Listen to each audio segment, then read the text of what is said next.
Official welcome, everyone. I'm Anadea Judith and Voices for the Future, and this is Michael. Hi, I'm Michael Wayne, Voices for the Future. And today we are interviewing Dr. Elson Haas, who I have known locally for some decades, I think, Elson. I remember when you first made your Kundalini t-shirts, and I think we met over that, and my book on the chakras and your book Staying Healthy with the Seasons had just come out, and that was 40 years ago. So I guess I've known you for a while. I've known you since your hair was jet black. I know that part. So we've aged together. I'll give a formal introduction, however. Dr. Elson Haas is a longtime integrative family physician, as well as an author, a teacher, a philosopher, and a visionary related to health and healthcare. He has a clinic in California, Preventive Medical Center of Marin, which has been going a long time. I don't know how many years, you can tell us later. And some of his books have included Staying Healthy with the Seasons, which came out 40 years ago, and Staying Healthy with Nutrition, the Detox Diet, Ultimate Immunity, and more recently, Staying Healthy with New Medicine, NEW, which stands for Natural Eastern and Western Medicines. And I've heard Elson speak before, and we are in the same community, and I'm just delighted to have you on. Welcome, Elson. Thank you, Anadea and Michael, and happy to be on. I love talking about philosophy and health and the future, and we certainly are probably in the most challenging times of all of our lives to how do we turn this into a positive? How do we get through all this and move forward healthfully? Yeah, so that's really just the topic we want to dive into. But let's start with a little bit of your background. I've heard you describe it a bit when you first came out with your book, Staying Healthy Through the Seasons, and you were a young doc. And how did you get from there to, kind of getting beyond the Western medical model? Well, I was in med school in Ann Arbor, Michigan. I grew up in Detroit, and 1968 to 72. So as Bob Dylan sang, the times they were a-changing. And I was like a little, rebel hippie med student challenging the authority, the patriarchal system of healthcare, and started really talking to patients. And I realized that what a novel idea.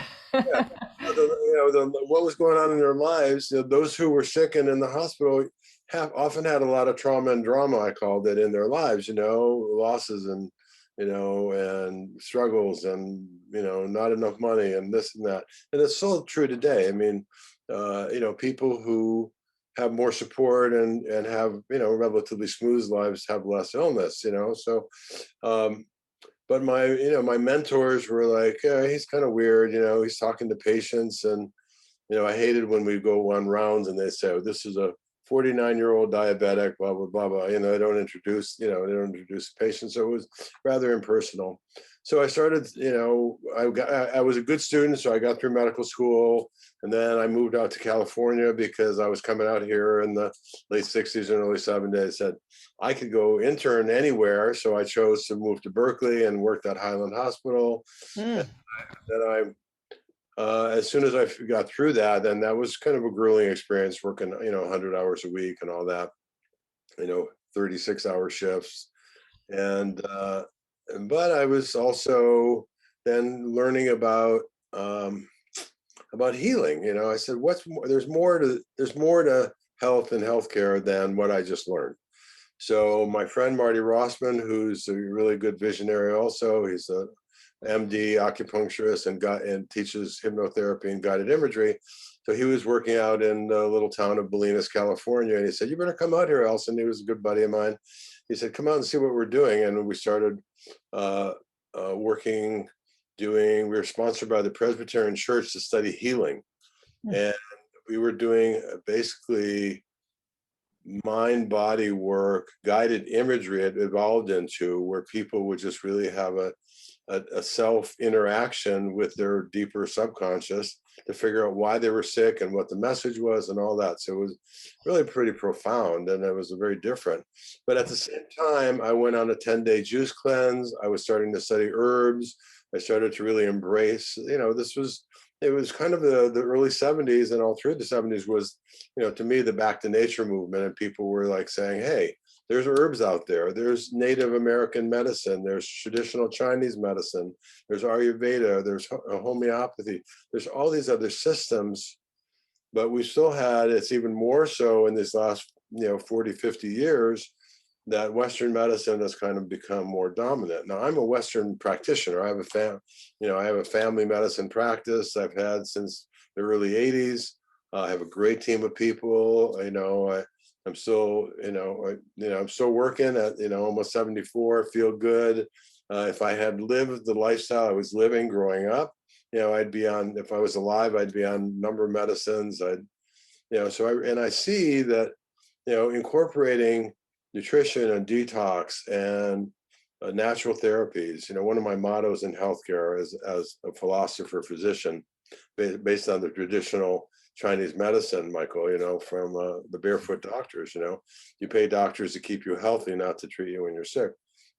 But my approach is lifestyle first, natural therapies next, drugs last. So when people start to get these beginning chronic diseases, high blood pressure, high cholesterol, the early diabetes, when they really start to pay attention and start changing their habits and lighten up their toxins, let's say, they start to heal and they start to get those things coming back into normal. And to me, that's one of the great rewards of an integrative practice, is that people can really start to shift the diseases that most doctors will just treat with medicines, and then they'll get three medicines and then 4 or 5, and they don't ever feel well, and it's a downhill course from there. So I'll take a breath now and we can kind of go a little deeper into it. Yeah. So your book, Staying Healthy with the Seasons, which inspired a lot of people, whether to become a practitioner, my case of Chinese medicine, or just to live a healthier life. How did that come to be? I mean, that was so radical for its time. This really serious book, yeah. About the Neijing and Chinese and all the really sophisticated aspects of Chinese medicine. Well, I love it because, I always was a fan of, all through school. And I was a good student. I have a good brain memory. And, but I always loved books that had pictures and charts and things like that. When I got to a page, it was like, everything, every page, every 2-page spread in this book has images and little quotes and things like that. Show the cover again, because you weren't spotlighted, you weren't speaking. There you go. Yeah, Staying Healthy with the Seasons. Beautiful cover too. The cover is a wraparound cover. My publisher, David Hines, at the time at Celestial Arts in Berkeley, I had worked with him while on getting this book together, and he showed me this painting by Marshall Peck III. He just got it. He commissioned him to do it, and I just started crying. It was just, such a touching moment. I knew David Hines too. Yeah. The story is I was starting to study traditional Chinese medicine and herbs and nutrition and juice cleansing and all these different things. And I realized there's something here. This has value. And my folks were wondering, "Elson, what the heck are you doing? We help you get through med school. You're out there. You're out in the country. You're making $5,000 a year. You're trading for eggs and paintings and pottery. What are you doing?" I said, "Well, I have to write a book and kind of explain that." So I started writing these little newsletters for the local paper, and people liked them. And then I started writing more complete things like Staying Healthy in Autumn, and I'd I'd mimeograph it, if we remember. Nobody nowadays knows that word, but I printed it on different color paper based on the season. And I sent it around, like 100 copies around to relatives and friends and all that. And I got a lot of good reviews on it. A lot of people wanted more, and we want more, And then so I developed it. I developed it, and every season has different content. So and then I did. I just finished. I'm finishing up this last year an all seasons health program. I have, it's an online program that will become, evergreen after the next couple months. But it's about really looking at connecting to seasons, connecting to the rhythm. Hippocrates said, whoever wishes to investigate medicine should proceed by looking at the seasons of the year and the effects they have on us. So that's why the idea of let's get back to nature, let's live more simply. And we've gotten further away. I mean, we're all kind of computer techie nature people. I mean, you could be out hiking in the woods and having your phone. Oh, and look, I'm going to take a picture of that bird up there. It's just, hopefully we're integrating that a little bit more and we're not so obsessed with it. But, so I think that's where the book came from. So I went and I met Hal Kramer, who had just sold Celestial Arts, and he said, I'm going to introduce you. I liked your idea. So I went to them, and then I worked with David to develop the book. And, when I finished writing that on the North Shore of Hawaii at a friend's house of Kauai, I said, what, this book is timeless. It's not based on the latest research of this or that.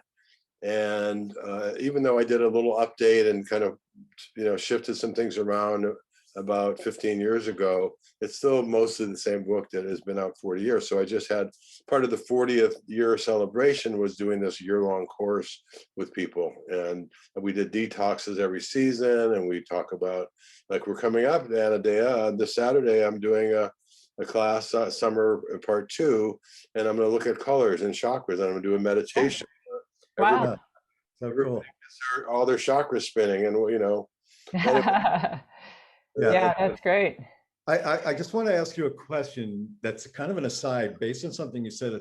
It's kind of an economic question, but it's about what's driving doctors now. You mentioned that, you went to medical school and your parents were going, what are you doing? You're only making $5,000 a year. When you went to medical school, it was way more affordable. Is that correct? Because now someone goes to medical school and they come out $250,000 in debt, and they're just thinking about, I got to make money, big money. So it's yeah, and that's true. Yeah, it was much more affordable then. Everything was more affordable then. I paid rent in my place for $250 a month. So it's gotten more challenging, and I know, like, I have a clinic I have a lot of kind of different types of practitioners and physicians and DOs and acupuncture and all that thing. I've over the almost 40 years that I've had Preventive Medical Center of Marin, I've had a lot of different practitioners, and but a lot of them are looking for a salary position. Some of them are willing to really work and build their practices. I do a lot of training for nurse practitioner students, and I have 2 nurse practitioners that are great. And I just, I have just a very loving, great team of people that we still, it's hard work, but, I've been busier than ever. I'm one of the few practices in the whole Bay Area that does insurance-based kind of integrative medicine. And also, we've been open this whole last year during the pandemic, pretty much, where a lot of practices weren't seeing anybody. And, we were, doing a lot of telemedicine. I mean, there's a couple benefits of this last year plus of the pandemic is telemedicine has come of age. So we can, I can talk to people, see people. I just saw this woman called me this day. She said, I have these rash on my side and my back. Is it shingles? I said, okay, I'm zooming you right now. And I just, like I'm talking to you, and I'm, okay. Yeah, it looks like it. Okay. So I called it a prescription for her. So, that's kind of the evolution, but everything in medicine has gotten expensive, and part of our concern, and a lot of people's concern, and a bit of their mistrust of the medical system and the pharmaceutical industry is it's all money based. You get a new drug out and you can charge, $1,000 a month for it, and or in trying to, and the insurance system is hard. So that's why, to me, the best insurance is taking care of yourself and keeping yourself healthy.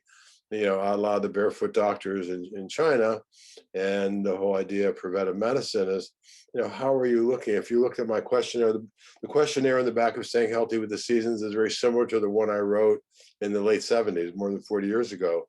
And it includes, your basic story, all the stuff I learned in medical school history, like what's wrong, what symptoms you have, what diseases you have, but also what do you eat? What's your emotions? You have a dominant emotion, you have colors that you like, what's your favorite season, and all these different aspects. So it's kind of a new medicine, a natural Eastern and Western approach. What are your snacks? I have in my Detox Diet book, this whole thing. Most people that I see early on, they have habits to what I call the snacks, SNACC, I sugar. was going to ask you about that. Yeah. Sugar, nicotine, alcohol, caffeine, chemicals. Do you have a clean diet, or are you using chemicals on your hair, on your body, and your food? Most people, when all my lectures I've done around the country on detox, I would say 95% of people are habituated at least to one of those substances. Caffeine, sugar are the most common. Alcohol, nicotine are issues. So oftentimes my first level with people is to take a break. Can you take a break? Because if you can't, then that's suggesting there's a psycho-emotional kind of hook on it, and you got to work on it. You got to work on the psycho-emotional energy to lose weight, to change habits, and all that. And that's one of the things I teach on my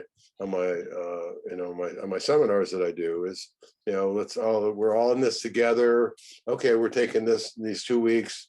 No wheat, no dairy, no sugar, no caffeine, no alcohol, no red meat, no fried foods. All right, what do we eat? All right, we're gonna have vegetables. We have, steamed vegetables, salad, or we just do juice cleansing. I've done at least a 10-day juice cleanse every year since 1975.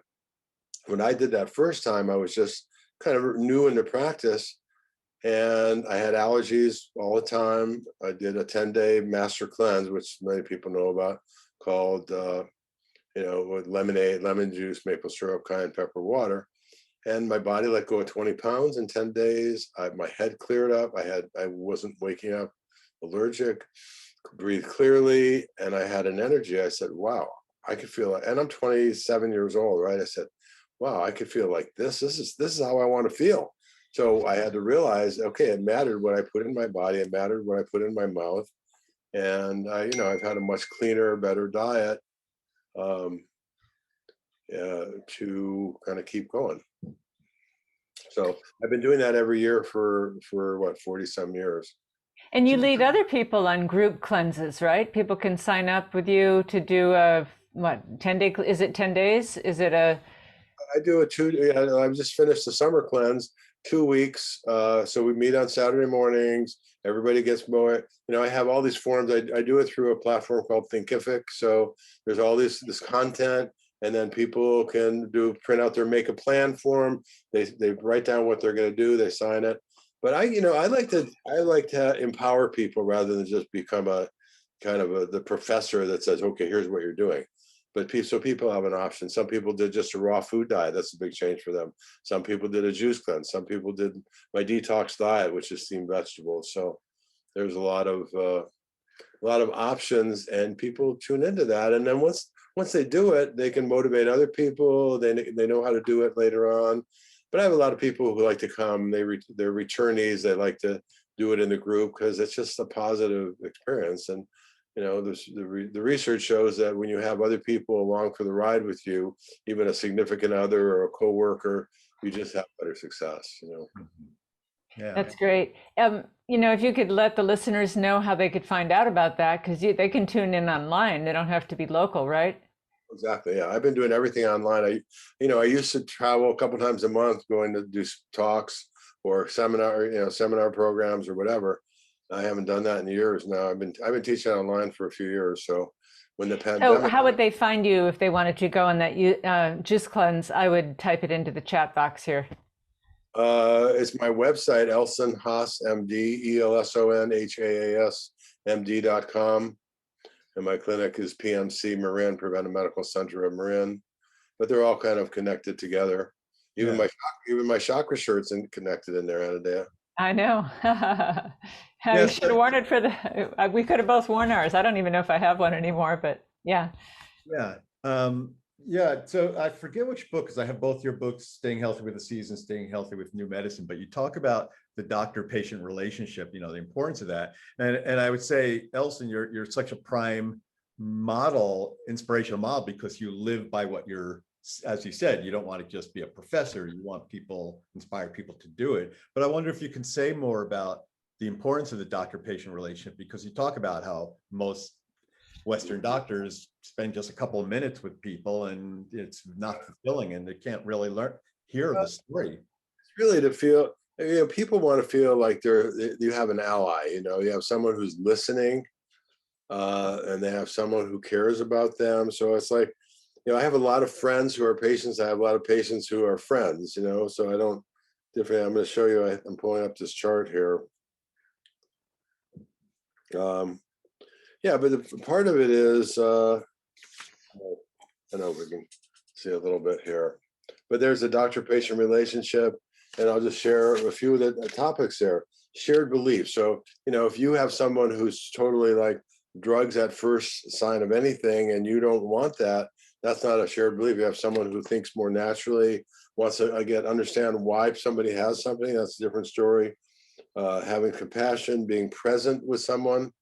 That's the thing. That's important in any relationship. So the doctor-patient is really important there. Having respect, and that means even timing. Like, I pride myself on running on time in my practice. People have an appointment, they're going to be there at that time, and they're going to be seen within a couple of minutes of that time. And every patient gets checked in, they get their blood pressure and all their vital statistics done. Seeing somebody who seems to be intelligent, have confidence in what they do. It's your chemistry, it's having trust, it's having someone. I tell people I still practice at my old age now, because I want healthcare to be both fun and educational. And to me, that's important. Now, when people are really seriously ill, yeah, you can't be too playful, but I try and get people laughing and have a good time. Well, we know laughter is good medicine too. Well, what would you say to doctors that are on a schedule where they've got like 7 minutes for each patient and they're seeing 30, 40 people in a day? How can they do that, in that kind of model? And what do we do about that kind of model that, how can there be healing that take place in that kind of? And that's in other cultures, it's kind of similar. There's socialized medicine too. You theoretically, if that's not what you want, then you don't go to a doctor who does that. There's a lot of doctors who take more time. I wish I had more time for some people also.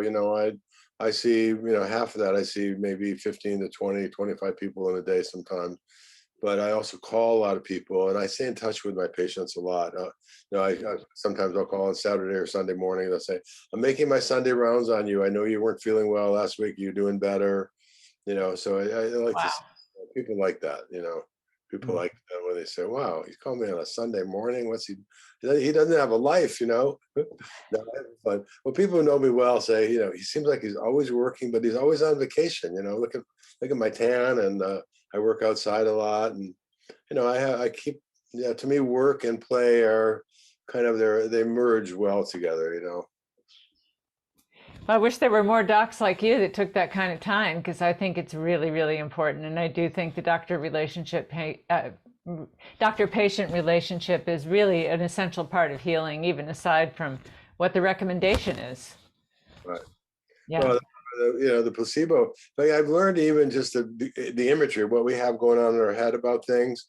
We talk about that in terms of even, COVID and vaccines and all that, because that's important. But I tell people, like, I used to be responsible doc. When I would prescribe a medicine, I'd read them their list of side effects and all that. I said, that's not really helpful. That may be. So I'm going to, what I'll normally tell people, I'll give them a kind of an image, like, you've been fighting off this bronchitis for the last 3 weeks. You've taken garlic, you've taken echinacea, you've taken all these different things. You're still fighting it.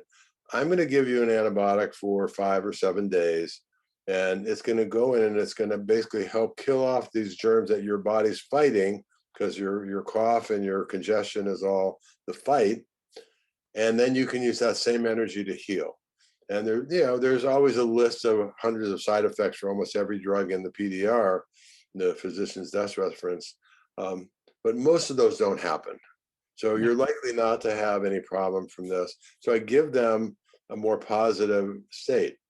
It's like when I went to work with my son in Africa when he was over there about 10 years ago, and I didn't want, I was, I had to get a yellow fever shot and I had to do things, and I had not had any kind of shot since I was a kid, and I had a kind of a bad attitude, and so I had those several shots and I felt like crap for a few days, but typically how people can feel sometimes after immunizations.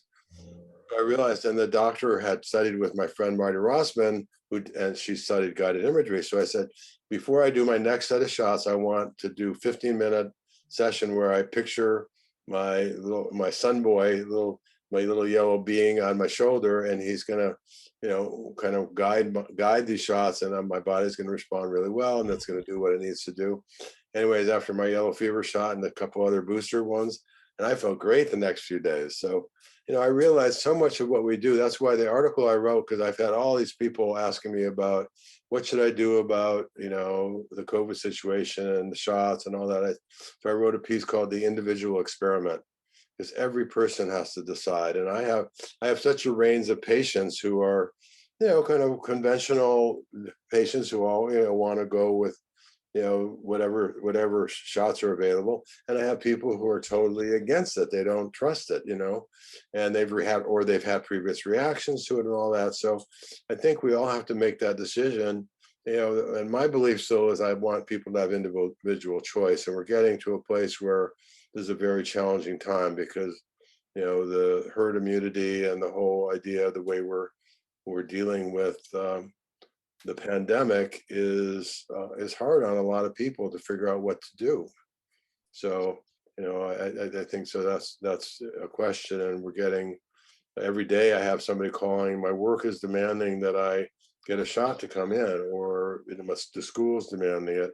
And I still believe in personal freedoms and choices. So there's a lot of people that are concerned that we're having a loss of freedom in our culture, and that's part of what's happening in this whole system.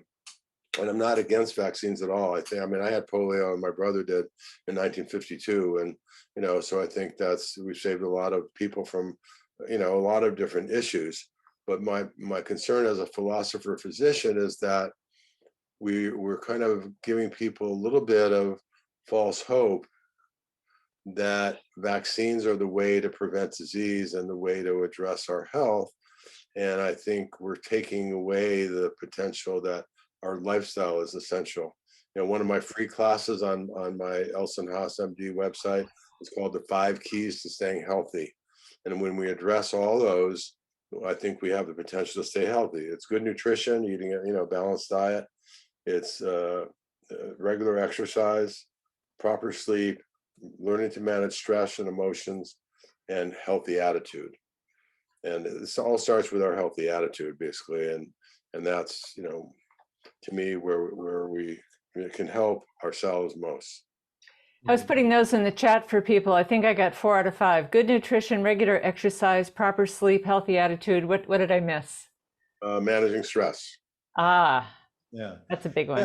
Yeah, it's good that you boil it down to that, Elson, because it's really not complicated to become healthy. I mean, you've written books, you've made your career advocating it, and yet most people just don't know how to do it, and it's just it's really unfortunate. What can we do to counter that big pharma, the medical hospital complex and everything to get this message so people understand it? Yeah, it's a new education. That's what we're talking about. Yeah. I have a chat in my Staying Healthy with New Medicine book. I'll do a little show and tell again. So there's one chart in here called the health continuum, and most people are working on, they start to have issues and they don't eat well and they're stressed and not sleeping well, they start to lose their energy, they have more symptoms, they start to get chronic diseases. Whereas you start really working up the light side of the continuum, you start to take care of yourself, you detoxify your body, you start taking good nutrients, and then you start to feel fitter and more vitality, you get more productive, you get more creative. So that's one aspect. And the other thing I want to do a show and tell on is I have a chapter I call the causes of disease. So in the middle there, you see the little tiny cell. So I have cell health in the middle. To me, the way people get out of balance is they have either deficiency and toxicity. So they're either not getting all the nutrients they need in their bodies, vitamins, minerals, amino acids, fatty acids, phytonutrients from real food, plants, or they're getting toxins, chemicals and metals that get into their air, food, and water that interferes with how the enzymes work and how the cells function and the tissues and the organs function. So you start to lose that function. So if we just took everybody in the country and said, we're going to make sure you're getting all these foods in and you're taking a nutrient that has all the vitamins and minerals you need, and you're getting rid of a lot of the toxins that you're taking in, most people would start to improve their health, drop weight, reduce their allergies or congestion, improve their digestion, and all these other things. So, but, we don't do that, and not enough doctors, kind of support that idea and approach. But that's kind of been a focus of my career. I've even seen how the food they serve in hospitals is just terrible. Remember coming out of my surgery and there was a plate of food in front of me that was a cup of black coffee, an overcooked steak, a piece of really sweet, sugary pie, and some canned applesauce, I mean, I thought, this is what I'm trying to heal, and this is what you're feeding me? Well, that's why we need the healing center of the future. So I'm going to update my Staying Healthy with New Medicine. My longtime associate, Bethany Argo, who co-created Staying Healthy with the Seasons, Staying Healthy with Nutrition with me. And we also designed the acupuncture t-shirt. Michael, you didn't see that. I might have to send you one. And yeah. I have two t-shirts for each of you two. All right. But so she said, I've written this piece called the Healing Center of the Future. That's what we want to talk about. Yeah. It's real food, real touch, healing.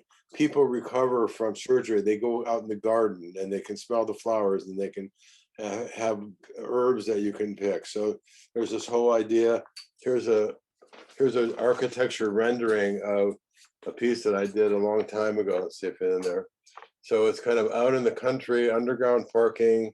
It's got a 3-story dome in the middle, and it's got six kind of prongs like a flower that are the different departments. So there's natural medicine department, there's surgery department, there's medical thing, and then there's structural medicine, and then there's more esoteric medicine where you get into healing with color and light, light and crystals or whatever.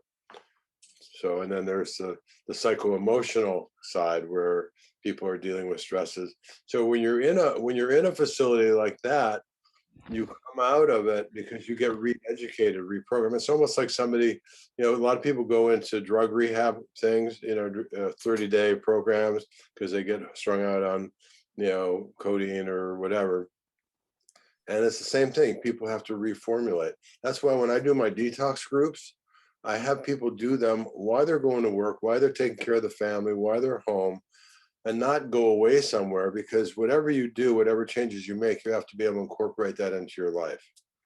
So to me, Healing Center of the Future starts with real food, and vitality and fresh juices and all that. So good point. Yeah. What do you think is stopping such a hospital of the future, hospital of the present? I don't know, maybe I didn't incorporate enough drug prescriptions. But it's probably on. And now, when I first started writing about it in the early 80s, I probably could have done this for 5 or 10 million. Now it's probably like $1 billion to build something like that. But hospitals nowadays could do that. Some probably have tried to do better food, better choices, but you can't even rest. And there's so much electromagnetic energy, we need, there's so many factors that contribute to healing and to disharmony in the body. So, toxins are one, and that could be EMFs, and who knows about 5G as that comes about. A lot more people are sensitive to chemicals and electromagnetics. So, we have to pay attention to that. And they can't live in the everyday society. They can't walk through a department store with the perfume department without feeling headachy or sick or so we're all unique beings, and we just have to find that. And that's part of healing, is tune into that uniqueness and apply what we need individually. But they could be a bit like canaries in the coal mine too. There's highly sensitive people saying there's something going on here we need to pay attention to.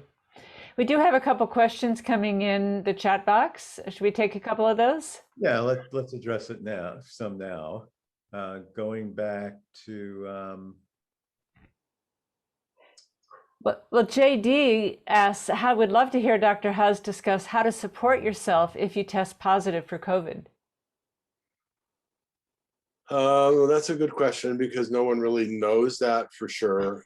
If you test positive, well, it depends. If you've had a shot, or if you've had 2 shots, you're probably not going to be as sick as somebody who hasn't had any shots. But I take, I take vitamins every day: vitamin D, vitamin C, vitamin A, zinc. Some people take quercetin and NAC. Some people are using ivermectin. I have a lot of patients asking me about that. Ivermectin is an anti-parasitic drug, mostly used in animals, but safe and relatively inexpensive compared to a lot of drugs. And that seems to be protective. There's a lot of research going on around the world that's starting to be embraced a little bit more. Initially, this is like over a year ago, there was a whole presentation to the Senate Committee on ivermectin, and it was just kind of swept under the rug, but it was already had really good results, and now it's getting embraced a little bit more.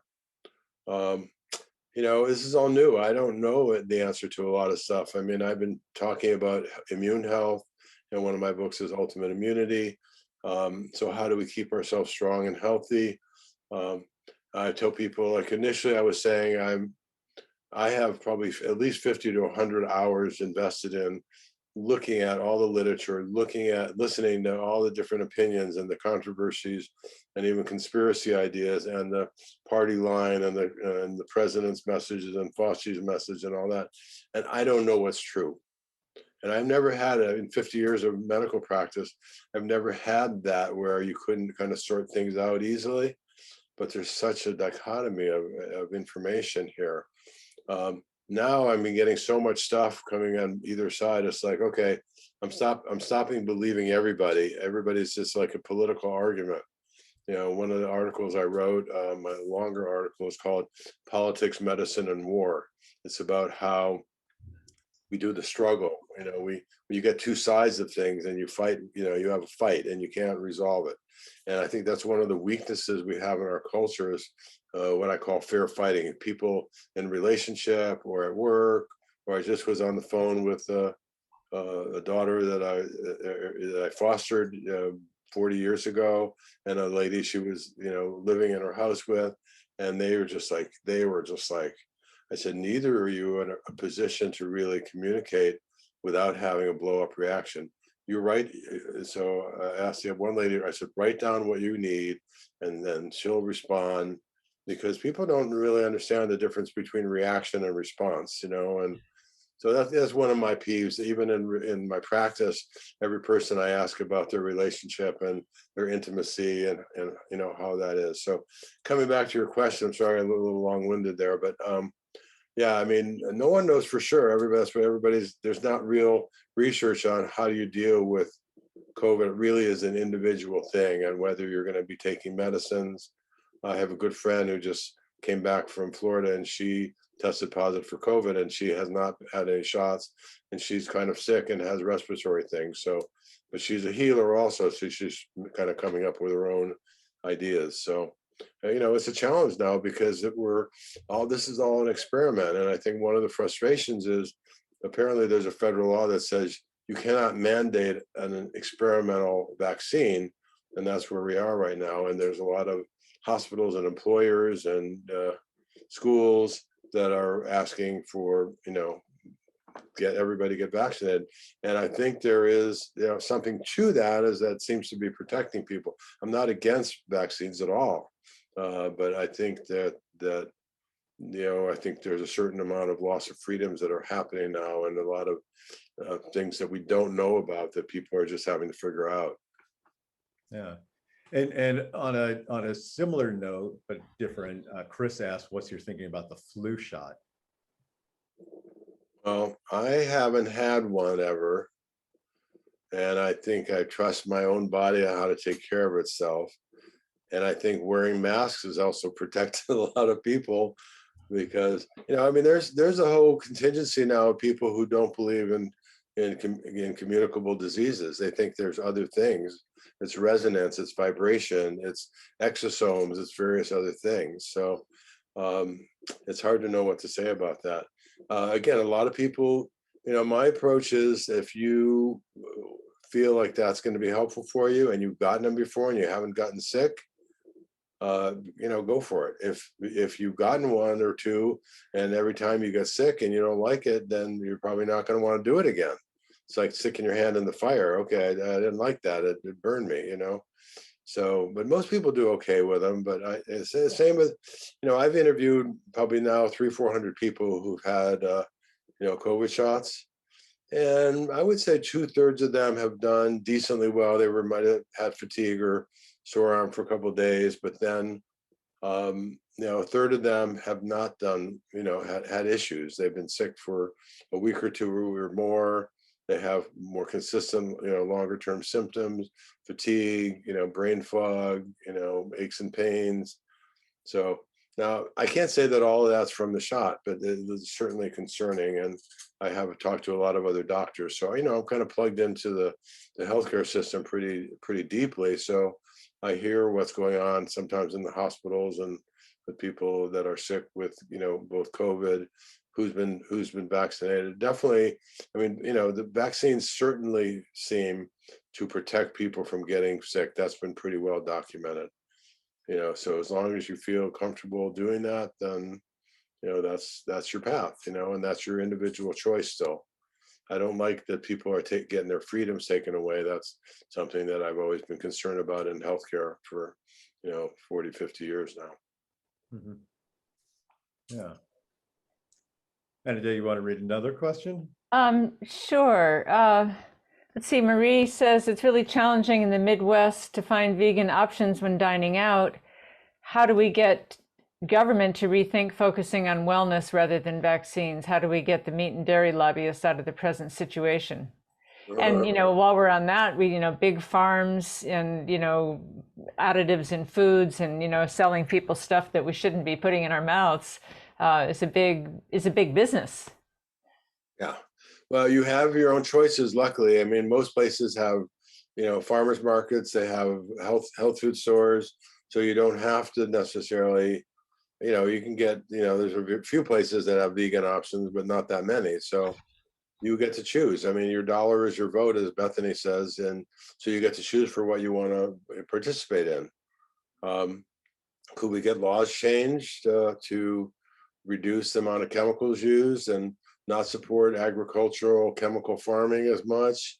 Yeah, I mean, that takes work, but it takes a consciousness in the Senate or Congress that's kind of thinking like that, and not the kind of alternative, vegetarian that is, wants that. So, I've been coaching and talking to people about nutritional medicine for now, since the 70s. And everybody, you got to find your right path. There's no one right diet for everybody. And, you got to find your balance. Being a pesca vegan is not uncommon. Nowadays, there's intermittent fasting, there's keto diet, there's paleo diet. I mean, that's what I'm doing a program in September, October on weight management, that'll kind of go through all these different diets. But, to me, the beginning part is what happens up here and what your attitude is toward food and what your, your emotional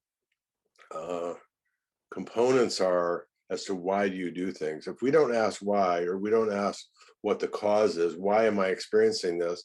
That's where, to me, the guided imagery work that I did back in the 70s and still talk to people about, I don't really do the sessions so much anymore, is so valuable, because you want to get to the bottom. What's underneath all this? Why is my body have this problem? What's the message, body? What's the healing? And I think if we stop and tune in and listen or meditate on it before we go to sleep, ask our dreams to reveal it, there's all these different things. I mean, the future of healthcare is more self-reliance. It's more, finding your own path and purpose. That's in new medicine. I talk about all those different aspects of it, So to me, that's important. Yeah. Then we have another question from Fawn. I'll read it. Fawn's looking for suggestions. She has an acute need to detox while rebuilding 3 broken bones. In May, she was diagnosed with stage 1A breast cancer, had a lumpectomy with 1 node removal, standard protocol, 20 radiation treatments, then 5 years of tamoxifen. After 16 radiation treatments, she fell and broke 3 ankle bones. Oh, mercy. These are the kind of questions that I can't really respond to online like this. Okay. Yeah, she was just asking for suggestions how to get back to homeostasis. Yeah, well, just to eat well. I mean, it's very simplistic and probably not really addressing the level of the issues that you have, dear. But yeah, it's just a matter of getting, rebuilding your bones a little bit. You can do that with lots of good nutrients and, your good diet, and kind of trying to do your kind of meditation and prayers to let your body kind of come back into balance. It may take a while, and you got to. I mean, part of it, it's hard when somebody has a diagnosis of cancer. They're pretty plugged in. I mean, that's like a part of the healthcare system that has a pretty strong controls on it. And if you want to get in trouble as a physician, you start doing alternative treatments for cancer, or claim that, oh yeah, I treat cancer doing this or that. So in my 50 years, I've kept my nose pretty clean, because I'm progressive, but not too outrageous. I still do basic family medicine. I just kick people's butt to clean up their diets and habits, and take care of themselves. So this is the only body you have. If you don't treat it with love, then if you treat it with love, you can have healing. So yeah, that's so important. And you write in one of your books about placebo effect, that you feel that it may have something to do with the core beliefs people have about healing and illness. Yeah, and that's part of when I was talking earlier about giving people a positive imagery, prescribe them a drug. Mm-hmm. That's adding. I'm trying to give them a placebo effect rather than a nocebo effect, like negative outcome. And that's the same is true when if you're going to get, or you've had a COVID shot, or any kind of vaccine, if you kind of embrace it, this is going to go into my body's going to incorporate it, I'm going to respond to my immune system, I'm not going to be sick, and you kind of embrace that. That's what I want, that's what I want for you. If I have a couple 90-year-old patients, they don't they don't want anything put into them, and she said, I'm totally afraid of getting a shot. I said, well, then you better just stay home and kind of follow with your gut, because I wouldn't want to tell anybody to do that if they didn't feel good with it, Mm-hmm. Yeah, those might be the people more likely to have a negative reaction because that's their belief system. Yeah. I think a lot of it too, and I'd like your comment on this, is that we're a very disembodied culture. And people are, heads floating above their body, their work is intellectual, they sit at a computer all day, and they don't even feel their bodies. And they don't feel their bodies until something goes wrong, until their back starts to hurt, until their stomach doesn't digest very well, or, and that to be a more embodied culture, we would be more in touch with our bodies and catch things sooner before they become illnesses and aches and pains. Well, that's where, 2 things, meditation and exercise. Mm-hmm. Get away from your computer. Like, a lot more people have put weight on in the last year. They've been home, working from home, So they're sitting on their butt. And me, I have a little low back pain now because I've been doing so much medical care and sitting on chairs and all that. I mean, that's part of it maybe, but I do qigong kind of exercises every day, really work with my energy, do a little sitting meditation. So I think you got to stay connected to yourself and your path, if you lose that. But it's true. And even young people, it's more of a concern as they're just plugged into their systems, So to me, so again, get out and exercise, move your body, do some kind of either Tai Chi, Qigong, yoga, something that really gets you present in your body, do some deep breathing. My son's been doing a lot of studying about breathing. He gave a talk to a bunch of us on breathing in Ayurveda, and he's also learned how to do deep diving where people are learning to hold their breath much longer. Pretty cool stuff. Anyway, the breathing is just important that you just slow down and breathe, breathe in through your nostril and breathe out the other one, anyways, had all these little exercises he was guiding us in. Yeah, But, breathing is a good way to detox also, right? yeah. And exercise and sweating, or steam That's room. right. Yeah. Yes. And yeah, I mean, it's just important. So Yeah, I yeah, love going to hot yoga because I'm doing yoga, exercising, and then I'm sweating at the same time. And I feel like it really clears me from the core. I come out so clear-headed and I've sweated a bunch and detoxed, and a lot it's of people, great. people like that. So yeah, everybody's got to find their path, their own lifestyle balance. And that's where my free class on elsonhaasmd.com is called the 5 Keys to Staying Healthy. And there's all these different aspects.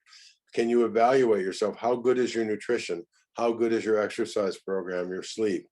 And most people are kind of off in 1 or 2 of those areas, just like, they might be doing caffeine and sugar, caffeine and alcohol.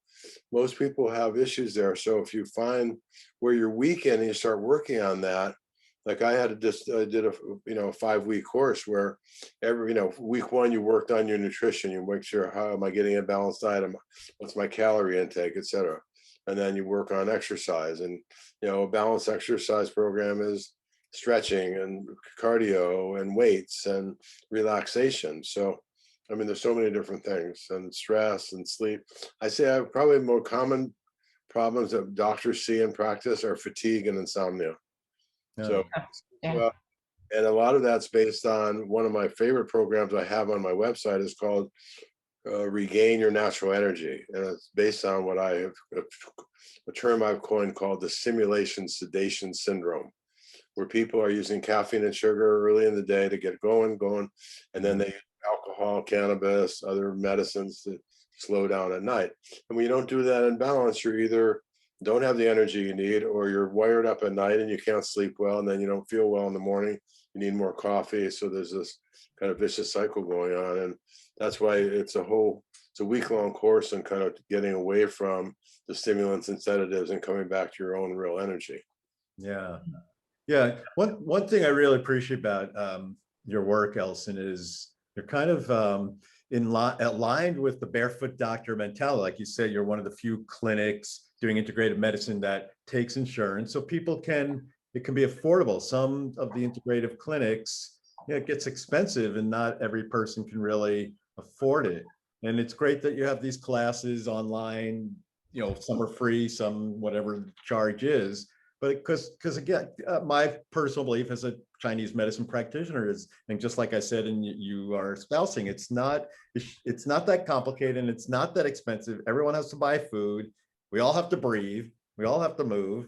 So, well, thank you, Michael. I appreciate that. And as a doctor from the 60s and 70s, I am the people's doctor. So I've always wanted to bring healthcare, and that's why I was elected 30 years ago. I said, whatever I'm doing, we're doing nutrition, we're doing a little alternative stuff.